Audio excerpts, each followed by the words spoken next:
Reevaluating the San Francisco 49ers, now a 5-2 record. The trade market, should they go all in on this football team that might have an opportunity to get healthier if it weren't for more new injuries now and a whole lot more on today's Locked On 49ers.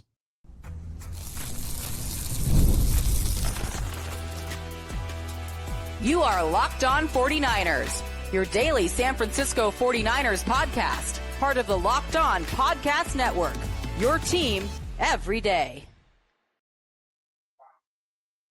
Welcome to Locked On 49ers. Brian Peacock and Eric Crocker with you as always at BD Peacock at Coach Crocky. Thanks everybody for making us your first listen on the Locked On Podcast Network, your team every day. And this is a Winky Wednesday. And so we'll officially bring on today's guest momentarily. I do want to request that everyone hit that subscribe button. I know a lot of our everydayers are still not even subscribed on YouTube or wherever you are listening to this podcast. So helps us out tremendously. The thumbs up if you like it. And also, you can hit that notification bell so you know when a new episode goes live. You don't want to miss an episode. And today's episode is brought to you by FanDuel. Right now, new customers can bet just $5, and if your bet wins, you'll get $300 in bonus bets to use across the FanDuel app. And now, let's bring on today's guest. Nicholas Winkler, come on down. Can't believe it. Despite the injuries, and we've got more to get into today, Wink, the San Francisco 49ers continue to win, improve to 5-2, second best record in the conference right now. And they're a football team with some holes, with some injuries. I want to get into what potentially a trade market could look like. One big name rumored to be out there and teams calling about in the edge rush market. But Wink, your final thoughts here from week 7 and the Atlanta Falcons before we, as we do on Wednesdays, start turning that page to the next football game, which is going to be an interesting one coming up here in week 8. What are your thoughts? And what was the atmosphere like at Levi's Stadium, since I know you were there Sunday night? Yeah, it was electric. I mean, Sunday night football is always a lot of fun. You get that primetime game, the lights are out, you know, it's a lot of fun. And I listened to your guys, your post-game recap, and you mentioned him early, but you didn't give him a game ball. And maybe that's because he had 0 catches for 0 yards on 2 targets. But what he did in that rush game with that pass blocking, Mr. George Kittle, I can't even tell you how excited that crowd got when they did announcements, because he was the last guy to come out of that tunnel. They announced him last. That place went nuts for George Kittle. He is the man. You guys mentioned it. You said, is it that much? Did he really have that much of an effect on the run game? He did. He's George Kittle. He loves run blocking. He's always said it time and time again. Like, I'll take no catches as long as we run it down their throats. And he wanted to get Christian McCaffrey Offensive Player of the Week, and he might just get that based on the performance he put together. But, I mean, it can't be stated enough how important George Kittle is to this football team and how great he was on Sunday night. Jahmyr Gibbs trying to upstage Christian McCaffrey. Yeah, I didn't like that. I thought we gave George Kittle a game ball. I know we talked about him a lot in the opening segment, but if we didn't officially don him with that game ball, absolutely George Kittle deserved the game ball. And not only getting the 49ers team going, but getting the crowd going. What about when they showed Fred up on the big screen? Listen, like... I wanted to pick a bone in Winks Watch. We'll just jump to it right now, because it was directing, and whoever decided to cut to that camera at that time and show Fred Warner, they blew it. The 49ers had to go to a silent count because they're on offense, and you're showing Fred Warner on the Jumbotron. Place is going crazy for Fred. Yeah. Fred's getting everybody pumped up, too. And I'm like, Fred, don't you know what's happening? The offense is trying to call a play down here, and you got everybody getting riled up. Kittle actually mentioned it after the game. He's like, man, Fred's the man. Fred's the best, but maybe we don't show him when we're on offense because we had to go to a silent count. And yeah, that wasn't cool. Not a good time on that. That's funny. The littlest Warner too, hanging out with Dad, and it was just funny when you first saw him on the screen and his legs up on a cast, and so he's all got it raised up. It's like, oh God, Fred. But yeah, it was cool to see the 49ers pumped up, and Fred still giving the team a little bit of energy, giving the crowd a little bit of energy, and of course George Kittle giving the 49ers just a ton of energy. And probably unsurprisingly, on Monday, you find out that there were yet more injuries for the San Francisco 49ers, and apparently it's a hamstring for another guy who got a game ball and one of the most important players because of his ability to single-handedly get pressure on the quarterback. The 49ers don't have a lot of those guys. In fact, they might have only had 2 of those guys really to come into the year, and one of them is gone.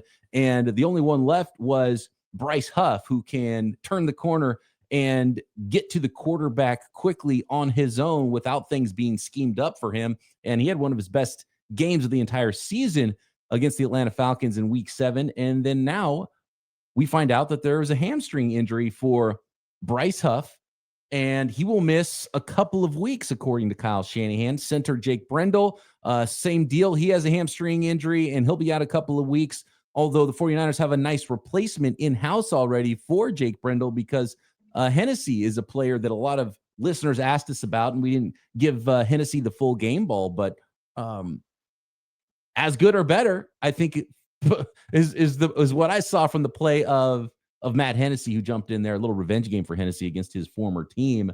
I don't know, Croc, talk to me about Huff. What you think this means for that injury, and as it pertains to Brendel and Hennessy, is it just a factor of, well, Brendel is not good enough to where the backup is just as good anyway, so it doesn't matter? Or do you think it's an upgrade going to Hennessy, as some of our listeners do? Yeah, let's start with Bryce Huff, because I mean that's huge. This is a guy who the 49ers are counting on to be, ultra productive. And I don't know, the injury gods, they're just not feeling the 49ers right now. Golly, I mean, watching him in the game and seeing how he was able to be productive coming across the edge is like, yeah, I want more. And then you see, banged up. So why can't we have anything nice? So it's not allowed. It's not allowed. Clearly, we're kind of numb to it, right? At this point, like you said, it's just over and over and over. It's like I read it and I saw the injury. I was like, yeah, of course he's injured. Like I wouldn't expect anything else. You expect it, and it was almost like after the game, there wasn't really any big injuries. Brendel left the game, but you had Hennessy who jumped right in, and then you find out the next day, of course, that there was an injury, and it's not something that's like, oh, he's day-to-day, he could play. Shanahan went straight to it's a couple weeks, and he's going to be out in this one. So that is unfortunate. A few weeks though. I mean, golly, the 49ers already struggling with pass rush productivity, and you got one guy that you feel like you can count on to some extent, and you already have a hard enough time replacing Nick Bosa, and you can't do that. But it's like, all right, at least we have somebody that you have 4 sacks on the season so far. Like he's being productive, and it's just crazy because coming into the season, right? I mean, knock on wood, Christian McCaffrey was our biggest concern, right? He was like, oh, this guy, can he stay healthy? Blah, blah, blah. And everyone around him is getting hurt, and Christian just keeps showing up, playing every single snap, leading the league in touches. It's great to see, but it's like maybe they got to see a little bit more Brian Robinson. Let's put some bubble wrap on McCaffrey a little bit, because that's one injury we can't withstand, man. And 31 more touches for Christian McCaffrey. Kyle Shanahan is just tempting the football gods. It's like, okay, that's what I'm saying. You're playing with fire. Every time I see, if I had to guess, I'd assume that he's still leading the NFL in touches. Yeah. And you need him to. I don't know where the 49ers would be right now if they weren't feeding Christian McCaffrey on the ground or through the air. So the touches are much needed. But it almost feels like every time, it's like an adult right now. Anytime I go to play basketball, I'm just terrified of the ruptured Achilles. It's just, once you hit a certain age, and I've had about 5 or 6 of my buddies rupture or tear their Achilles, so I'm terrified of it. And every time I go hoop, and I feel like it won't happen to me. I feel like I'm risking it. Like it's a huge risk.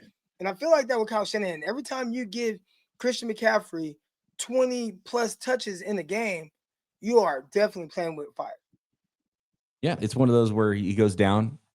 You're like, okay, he didn't get up. But he didn't get up super quick here. Let's almost have to give him those touches. It's necessary. Be right now without his touches. Yeah, I mean, at the game, anytime they needed anything, what did they do? They went to Christian McCaffrey on the ground, through the air, whatever. He's the man. He is that 49ers offense. He is the 49ers right now. And you just hope and pray that it doesn't happen to him, because, like you said, where would they be without him? And you mentioned George Kittle coming back and not being a big part of the passing game. I think that was maybe part of Kyle Shanahan being like, well, look, we need him to be full force blocker in this game. If there's a way for us to slow play him into the lineup and not re-injure that hamstring, it's probably not having him run down the field as often in the passing game. And clearly the game plan just called for more runs because they were running the ball so well, and Kyle Shanahan got to his magic 40 rushes. But now that, that George Kittle, by the way, a great quote from him that was relayed during the broadcast that he said he'd be violently out of shape for that game. So that's a great way to put it after you're on the shelf for 5 weeks. So now back into more game shape here. I think you can maybe start to give some of those touches to George Kittle. You hopefully get Ricky Pearsall back. You can give some of those touches to Ricky Pearsall, and then you can see how this thing comes together a little bit better on the offensive side of the ball as you wait for Brock Purdy to potentially be back as well. But we've got to pay some attention to the defensive side of the ball, guys. And is the trade market the only way to go for the 49ers at 5-2? Do they even have a choice but to go shopping to try to solidify that side of the football with potentially another pass rusher and make a run at this thing at 5-2 now after 7 weeks of the NFL season? And Niners lining up for some big time season awards too. Let's check in on that after 7 weeks of the season next. I'm Cody Rourke from Locked On Broncos, and this episode is brought to you by Peloton. Peloton is shaping the future of fitness with the brand new Peloton cross-training Tread Plus, powered by Peloton IQ. This is Peloton's most advanced equipment yet, giving you real-time guidance and endless ways to move, whether you're running, lifting, or you're cross-training with your favorite instructors like Alex Toussaint. It's training reimagined to make your workout more personal. Peloton is built for breakthroughs with features that help you plan, stay motivated, and hit peak performance. You can let yourself run, lift, flex, and go while Peloton handles all the rest. Plus, Peloton IQ provides real-time strength coaching, tracking your progress and suggesting weights that challenge you so you can get stronger. Plus, the new movement tracking camera, it counts your reps and corrects your form in real time, making sure every rep is safer and smarter. So let yourself run, lift, flex, push, and go. Explore the new Peloton cross-training Tread Plus at onepeloton.com. Locked On 49ers, also brought to you by Game Time. NFL season back. We're rolling along almost halfway through the season, getting close to that trade deadline, and there's nothing better than being in the stadium surrounded by fans cheering on your team. But let's be honest, getting tickets can be a hassle. So between queues, login screens, and prices jumping at checkout, it can be super frustrating. That's why I use Game Time. It's the app that gives the advantage back to the fans. Game Time is fast, it's easy, and it's backed by the Game Time guarantee. You'll always get 100% authentic tickets delivered on time and at the best price. Plus, all fees are included. So the price you see is the price you pay. I know I can't stand when you get those hidden fees that pop up at checkout when you think you get one price for tickets and it changes completely. And man, pulling up Game Time, just a couple of taps, you can find some amazing deals talking about your favorite NFL games, as low as $100 for tickets, and you can get some phenomenal last-minute tickets on football, basketball, baseball, concerts, comedy shows. If you're a fan of sports or music or anybody who would ever go out and need a ticket for an event, you got to have Game Time in your pocket and ready to go. So download the Game Time app, create an account, and use code LOCKEDONNFL for $20 off your first purchase. Terms apply. Again, that's promo code LOCKEDONNFL for $20 off. Swipe, tap, ticket, go. Download Game Time today. All right, guys. So 5-2 football team, San Francisco 49ers. They are in the thick of things. There's a little bottleneck with a whole bunch of 5-2 teams, and the Packers, you got them at 4-1-1 now in the NFC. So you're going to be battling for seeding in the NFC. You're going to be battling the Rams and the Seahawks for first place in the division. I think we can safely say goodbye to the Arizona Cardinals for now in that division. It's a 3-team race. The Niners really doing some amazing things. Like it's pretty unbelievable where the 49ers are right now. The way they are winning after losing so many players, and now you lose another edge rusher, which would probably be the number one position you'd be looking at anyway. So how hard, guys, should John Lynch be on the phones starting right now? Today, is he burning up the phone lines? There was a report from Trey Wingo that the Dallas Cowboys have called the Las Vegas Raiders about Maxx Crosby. And I know there's been some whispers and some rumors that maybe John Lynch potentially made a phone call like that about Crosby, maybe about Trey Hendrickson, a number of other football teams, the Packers, the Jets, the Giants, the Dolphins, you name it. Some of these teams, they're not playing well. They might have some players available. Almost all those teams do have an edge rusher that could fit to varying degrees for the San Francisco 49ers. So, fellas, what do you think? Should the 49ers go shopping? And do you have to go shopping for a 5-2 team? Well, I don't think you have to go shopping. Yeah. I don't think you have to, but at the same time, like, if you do, I don't think you go for the Maxx Crosby, right? I just don't think you can afford that. I don't think you can kind of mortgage the future that far in advance and take on that payroll, right? Because he's got a pretty big, hefty contract coming back. So I think the 49ers are going to do some shopping, but I think it's going to be more a name that you're like, oh, okay. All right, he's not going to wow you. It's not going to be this flashy Maxx Crosby style trade, but I think the 49ers, they have to do something. They have to figure it out. I think the tough thing for them is trying to balance out what's real and what's not. And that sitting at 5-2, it feels real, but heading into every game, I have like low expectations. Someone's like, oh, the 49ers win, they win. If they lose, like they lose. Well, of course they lost. Like, I mean, look at this team. It's been dismantled by injuries. So I wonder, they're viewing it the same way. They're like, how real are we? But it's going to get to a certain point where, well, we have to do something to help us, because right now you're one of the top teams in the NFC. We're damn near all of the NFL. So, and the NFC West is super tight. That's another thing right there. What do you do to separate from the other teams? If I'm not mistaken, I know Seahawks are 5-2. Rams as well, right? Rams, yeah. Yep. Rams 5-2. You got the Lions. You got the Bucks. You got the Packers 4-1-1. And I think there might even be another 5-2 team. Yeah. See, I mean, there's a lot of teams right there. How do you separate from them? And the fact that they've been able to do this without having your starting quarterback and a lot of other guys, I mean, it's really remarkable. I'm not even sure the 49ers staff expected this. So all right, well, we've won a bunch of games. Where do you go from here?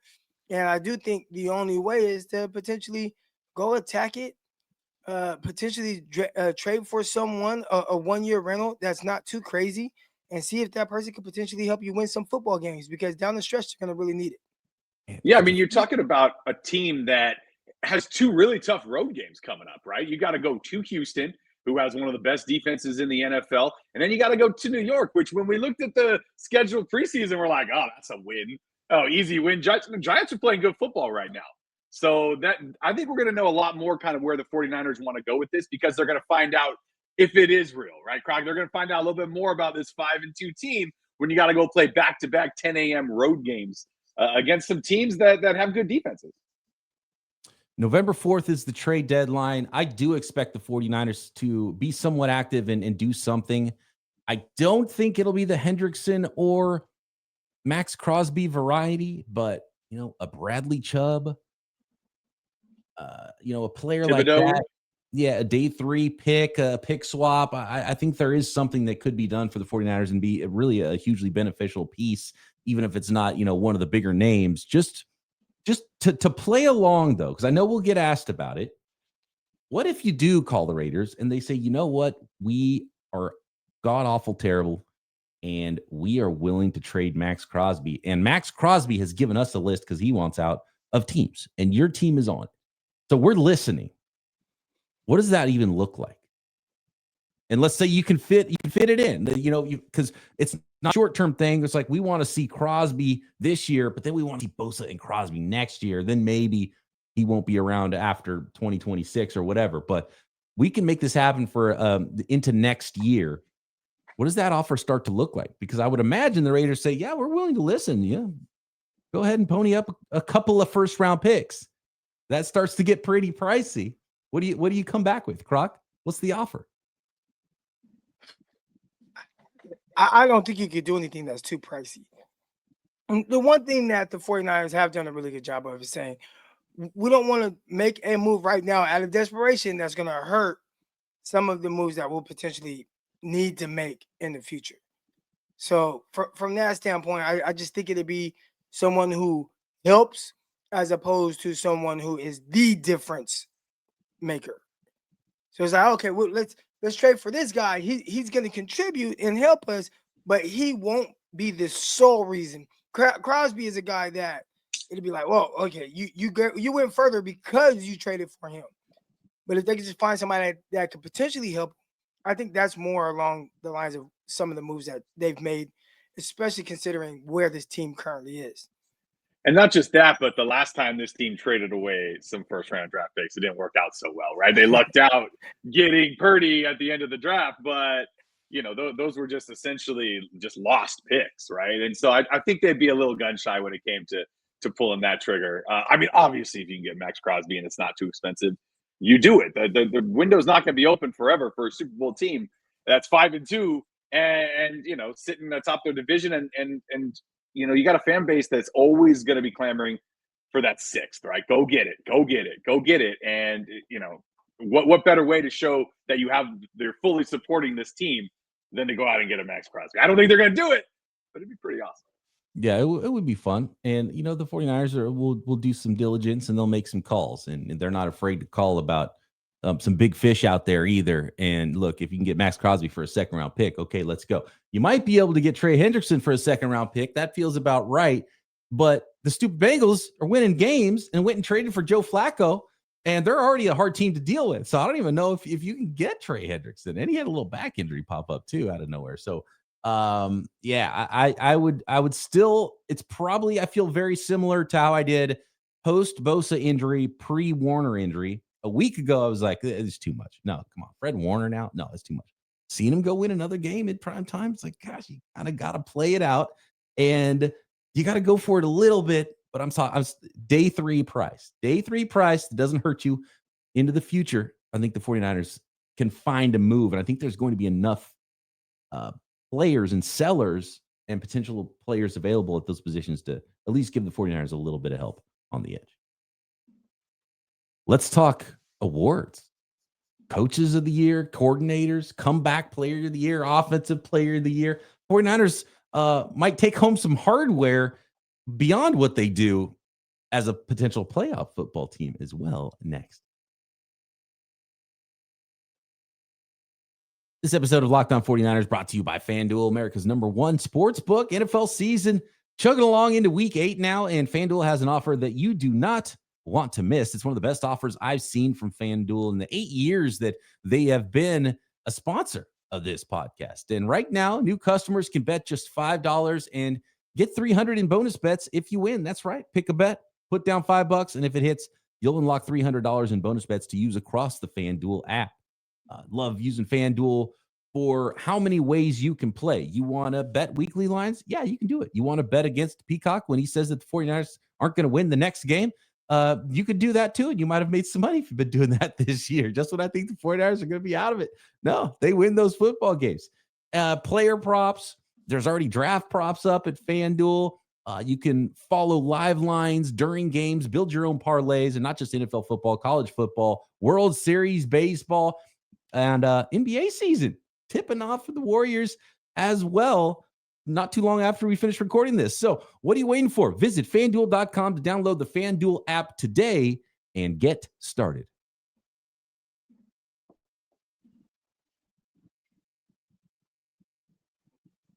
Kyle Shanahan, coach of the year, guys, with what he's doing, backup quarterback, no Bosa, no Warner. If we told you these things before the season started, you would probably say, oh, the Niners are 1-6 right now. But no, they are 5-2. It's to the point where Kyle Shanahan, I think, might be running away with coach of the year. Croc, what do you think? Shanahan, coach of the year? Because there's been too much expectations for him to get this award in the past. What else has he got to do than to take a team with all backups into the playoffs?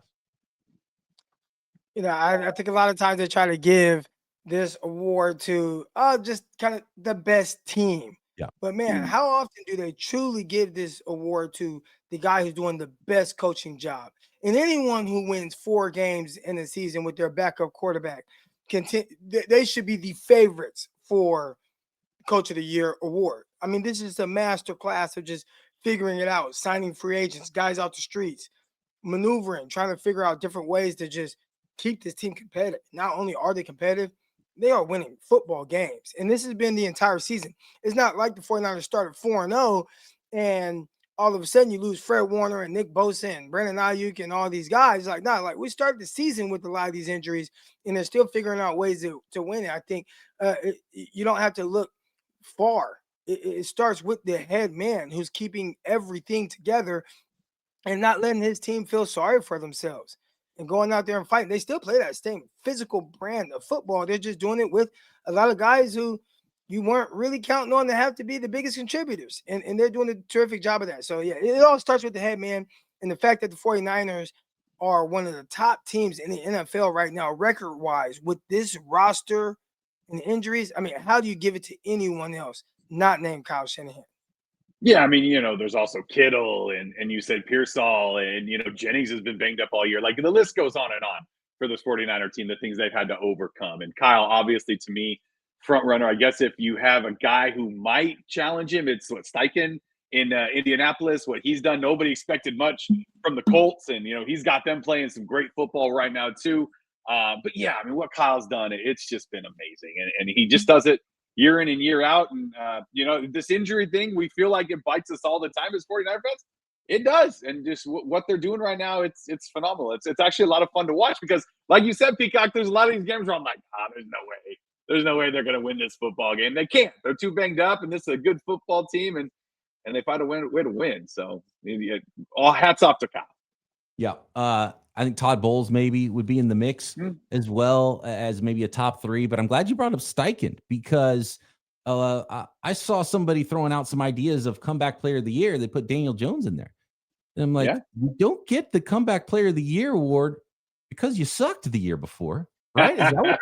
Is that what the award is? Right? Would that be most improved? I think that's what that would be. And it's funny, and I want to talk about Christian McCaffrey here, but McCaffrey was asked, he's like, what's going on with this team? How do you overcome all these injuries? And he said, quote, it's coaching, it's leadership, and that doesn't happen everywhere. I promise you that.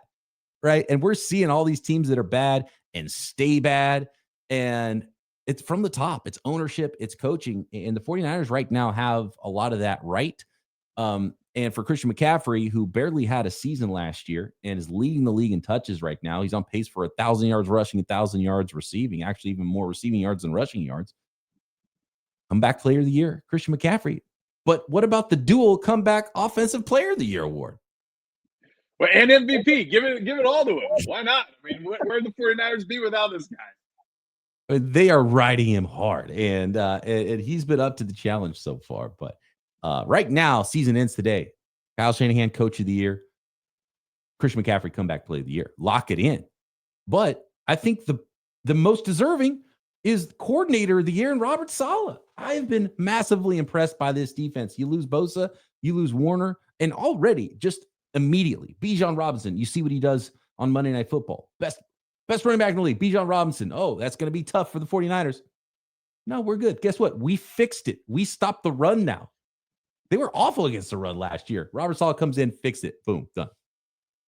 It's amazing. And we've said it since they re-signed him, right? As soon as the Jets let him go, I was like, Niners got to find a way to get this guy back. Offseason, they bring him in. Fans went crazy because we remember what Robert Saleh was as defensive coordinator for the 49ers, and he's doing it again. It's fun to watch. It really is. It's a great defensive scheme. I love how he's always bringing guys up. You never know who's coming, who's staying. I love Saleh. Croc, you can only pick one. Shanahan, coach of the year, McCaffrey, or Robert Saleh, coordinator of the year. Or do you have any other awards the 49ers might be up for? How about the Lou Groza? Wait, is it the Groza? No, that's the college award. What's the award for the best kicker? I think Lou Groza is the college one. Yeah. Now, 49, I mean, all 4 guys that you just named are just very deserving. And I think the 49ers fan base has been clamoring. Like, Kyle's kind of been the same guy all the time, but 49ers have been clamoring for Robert Saleh to come back. And we've seen the impact. We talk about Kyle Shanahan and the makeshift roster on the offense that he's had to deal with. How about Robert Saleh and all these young guys with very little experience? I talked about how I thought, hey, man, the offense, they're going to have to really pick up this defense. And next thing you know, the defense, not that they've been perfect, but, man, they have come up big and huge in some huge spots. So I would love to give it to Kyle Shanahan because he's the head honcho, and I think he's responsible for all of this. But man, the impact that Robert Saleh has made, but all 4 guys very, very deserving. I mean, Yeah, you mentioned leading the league in touches, leading the league in yards from scrimmage and all those things, and us having the injury concerns and talking about losing a step and all these other things, and the calves and didn't even know if he would start week 1. Remember, all of a sudden he popped up on the injury report. We're like, oh man, he's limited. What's going to happen? So for him to do what he's doing, it's just 49ers. I think you can pick your poison with any of those guys, but I go with Robert Saleh just because the 49ers fans were like, we need this guy back, and we've clearly seen how much he's helped. Yeah, to piggyback on that Robert Saleh and the young guys, I mean, Chase Lucas talked about it after the game. He's like, I knew what route was coming because the film that they showed me over and over of London going in motion, and I know he's going to jump the route, and he gave all the credit in the world to Saleh and the defensive staff. So they're getting their guys ready. Doesn't matter who's going out there. They're going to have to do it again this weekend, right? Ronaldo Green probably going to miss some time, and next man up. That was the other injury note from post week 7. Ronaldo Green's got a toe injury. He's going to be day-to-day this week. It's not turf toe, according to Nick Wagner. It's not the injury that is kept, which would be tough to overcome. We know how turf toe can nag, and it's nagging QB1 right now, Brock Purdy. That is not the toe injury for Ronaldo Green, so we'll see if he's able to go this weekend. I'm with you guys, man. Robert Saleh, he's been the biggest difference in the job he's had to do. And it's not, I mean, come on. Robert Saleh is probably looking over at Kyle and he's like, oh, sure, Kyle, coach of the year. All you do is give to 23 every time. How hard is that? Look what I'm doing with all these rookies. I don't have a 23 on my side of the ball anymore. 54 is gone. 97 is gone. No, but really, really cool.